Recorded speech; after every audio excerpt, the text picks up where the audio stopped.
দিব্যার মাথায় বন্দুক ধরে সব সত্যি স্বীকার করালো দুর্গা। হ্যাঁ বন্ধুরা, এমনটাই দেখা যাবে, তাই সম্পূর্ণ জানতে ভিডিওটিতে লাইক দিয়ে চ্যানেলটি সাবস্ক্রাইব করে দেখতে থাকুন। গল্পের শুরুতে দেখা যাবে দুর্গাকে সানভি বলে, শোনো, তুমি যেদিন কোম্পানির দায়িত্ব নেবে না, সেদিন কিন্তু তোমাকে একটা গাউন এনে দেবো আমি। সেদিন গাউন পরবে আর খুব সুন্দর করে সাজবে। তখন দুর্গা বলে, সত্যি? সাজলে সাজলে আমাকে কেমন লাগবে রে? আমি তো কখনো সাজিনি আমি। তখন সানভি বলে, খুব সুন্দর লাগবে তোমাকে, খুব সুন্দর লাগবে। তখন দুর্গা বলে, আচ্ছা, ছেলেরা আমাকে দেখলে পড়বে? তখন এই কথা শুনে সবাই হাসে। তারপর সানভি বলে, তোমাকে এমনিতে দেখলেই তো ছেলেরা পটে যায়, পড়বে না মানে? তখন দুর্গা বলে, আচ্ছা, আমার মা আমার মা সাজবে না? আমি কি একাই সাজবো নাকি?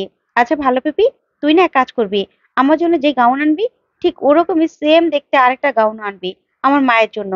আমার মাকেও না ওই গাউন পরাবো, সাজাবো। তখন মেহেন্দি বলে, কি বলছো তুমি এসব? গাউন মানে? তখন দুর্গা বলে, হ্যাঁ, আমি সাজবো আর আমার মা সাজবে না, সেটা কি হয় নাকি? একরকম দুটো গাউন আনবে, ঠিক আছে ভালো বেবি? তারপরে আমার মাকেও না খুব সুন্দর করে সাজিয়ে দেবে। তখন সানভি বলে, ঠিক আছে বেশ। তুমি তোমার মাকে খুব ভালোবাসো না? তখন দুর্গা বলে, হ্যাঁ রে, আমার মাকে আমি খুব ভালোবাসি, খুব ভালোবাসি, আমার বাপটাকেও ভালোবাসি। তারপরেই স্বয়ম্ভর সেখানে চলে আসে। তখন স্বয়ম্ভকে দেখে দুর্গা বলে, হ্যাঁ রে বাপ, বাপ, তুইও কিন্তু সেদিন সাজবি, ঠিক আছে? ভালো পিপি, আমার বাপটাকেও না ধুতি পাঞ্জাবি পরিয়ে দিবি। তখন সানভি বলে, ধুতি পাঞ্জাবি পরে না তো দুর্গা, সেখানে শুটকুট পরে। তখন দুর্গা বলে, ঠিক আছে, যাই হোক না কেন, খুব সুন্দর করে সাজিয়ে দিবি। আমার বাপটাও না অনেক হ্যান্ডো, এখনো মেয়েরা দেখলে একদম আমার বাপটার জন্য পাগল হয়ে যাবে। তখন স্বয়ংভু বলে, এসব কথা ছাড় তো দুর্গা, চল তোর সঙ্গে আমার একটু কথা আছে। তারপর একটু সাইডে নিয়ে স্বয়ংভু বলে, দিব্যা সেন কোথায়? দিব্যা সেনের কাছে আমাকে নিয়ে চল। তখন দুর্গা বলে, কেন? তখন স্বয়ংভু বলে, ওকে আমি তুলবো, তুলে নিয়ে যাব। আর না সবটা সামলানো যাচ্ছে না। তখন দুর্গা বলে, ঠিক আছে। এই বলে দুর্গা চাবিটা দিয়ে বলে, সাবধান, ও কিন্তু পালানোর চেষ্টা করতে পারে। তখন স্বয়ংভু বলে, ঠিক আছে। তারপর স্বয়ংভু চলে গেলেই দুর্গাকে উৎসব বলে, তার মানে তুমি জিতে গেলে, তাই তো? তুমিই জিতে গেলে, সবকিছুর মাথায় বসবে তুমি, তাই তো? তখন দুর্গা বলে, হ্যাঁ, কেন, তোর কোনো সমস্যা আছে? আমি বসবো সব কিছুর উপরে, উপরে বসবো আমি। আর 26 তারিখের পর থেকে না, এ বাড়িতে আমার রাজত্ব চলবে, আমার। আমি যা বলবো, আমি যা বলবো তাই হবে, বুঝতে পেরেছিস? বাড়িতে, অফিসে, সব জায়গায় তোরা কেউ যদি একটু এদিক ওদিক করিস না, তাহলে দেখবি তোদের কি অবস্থা করি। এই ফুলটুসি, যা আমার মায়ের ঘরে যা, আমার মাকে না ভালো করে একদম সুন্দর করে রেডি করে দিবি, যা। তারপরেই দেখা যাবে বৈদেহীকে দুর্গা বলে, এই রাক্ষসী।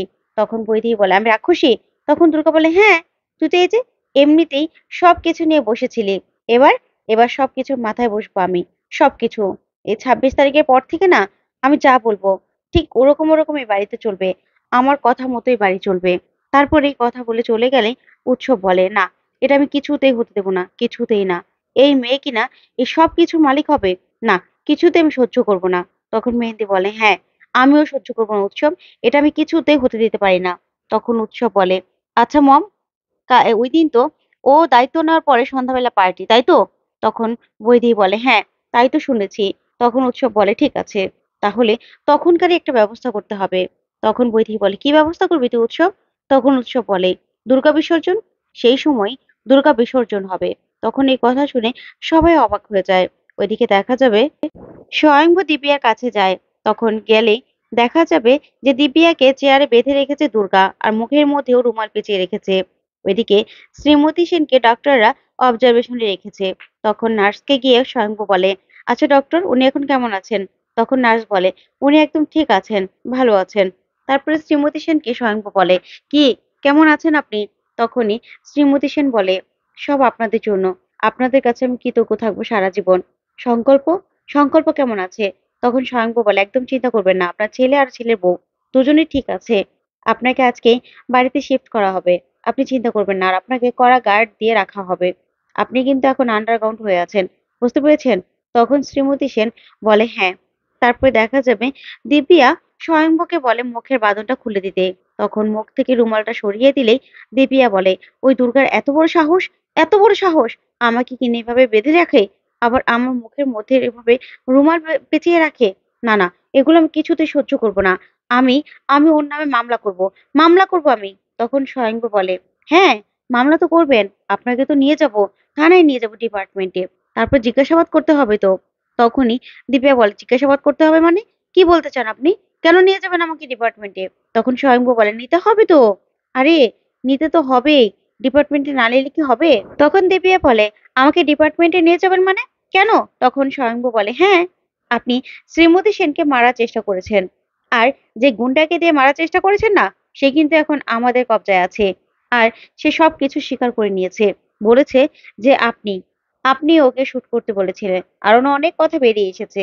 এবার যাই, এবার গিয়ে আপনি সবটা বলবেন। তখন দিব্যা বলে, আপনি জানেন না আপনি কি ভুল করছেন। আমাকে ছেড়ে দিন, ছেড়ে দিন আমাকে। তখন স্বয়ংভু বলে, ছেড়ে দেবো তো। আপনাকে ভেবেছি একদিন দুর্গার হাতে ছেড়ে দেবো। দুর্গা আপনাকে একটা দিন পুরো স্টেটমেন্ট নেবে। তখন দেখবেন জয় সান্যালের ড্রেস পরে আসবে। আপনিও অবাক হয়ে যাবেন। বুঝতে পেরেছেন? দুর্গার হাতে ছেড়ে দিতে হবে। তখনই দিব্যা ভয় পেয়ে যায় আর কাঁদতে থাকে। তারপরে স্বয়ংভু বলে, দুর্গাই না একদম ঠিক আছে। জগদ্ধাত্রী যেটা পারেনি, দুর্গা সেটা দু হাত দিয়ে দেখিয়ে দেয়। তাই দুর্গার হাতে আমি ছেড়ে দেবো। তারপরে দিব্যাকে সেখান থেকে ডিপার্টমেন্টে নিয়ে যায় স্বয়ংভূর লোকেরা। তখন শ্রীমতী সেন স্বয়ংভূকে ডাকে আর বলে, আপনার কাছে আমি চিরকৃতজ্ঞ থাকবো। তখন এই কথাতে স্বয়ংভূ বলে, না, আমি কিছু করিনি, বিশ্বাস করুন। আমি কিছু করিনি, সবকিছু করেছে দুর্গা। দুর্গার কাছে আপনি কৃতজ্ঞ থাকতেই পারেন। তারপরে স্বয়ংভূ বলে, একটু পরে অ্যাম্বুলেন্স আসবে। তারপরেই ওনার বাড়িতে ওনাকে দিয়ে দেওয়া হবে। ঠিক আছে? এই বলে স্বয়ংভূ সেখান থেকে বেরিয়ে চলে যায়। তারপরে দেখা যাবে দিব্যা সেনের স্টেটমেন্ট নিতে থাকে স্বয়ংভূ আর বলে, বলুন, সবটা স্বীকার করুন, আপনি সবটা স্বীকার করুন। তখন দিব্যা বলে, না, আমি কিচ্ছু স্বীকার করবো না। আমাকে কোর্টে নিয়ে গেলে আমি সবটা চিৎকার করে বলবো যে আমাকে জোর করে জোর করে শারীরিকভাবে নির্যাতন করে, মানসিকভাবে নির্যাতন করে, টর্চার করে আমার মুখ থেকে স্টেটমেন্ট নেওয়া হয়েছে। আমি সেটাই বলবো। তখন স্বয়ংভূ বলে, সেট আপ।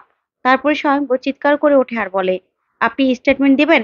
স্টেটমেন্ট দিন, না হলে আমি দুর্গাকে আনবো। দুর্গাকে আনবো আর দুর্গার হাতে না পুরো একটা দিন ছেড়ে দেবো। তারপর দেখবো আপনি কি করেন।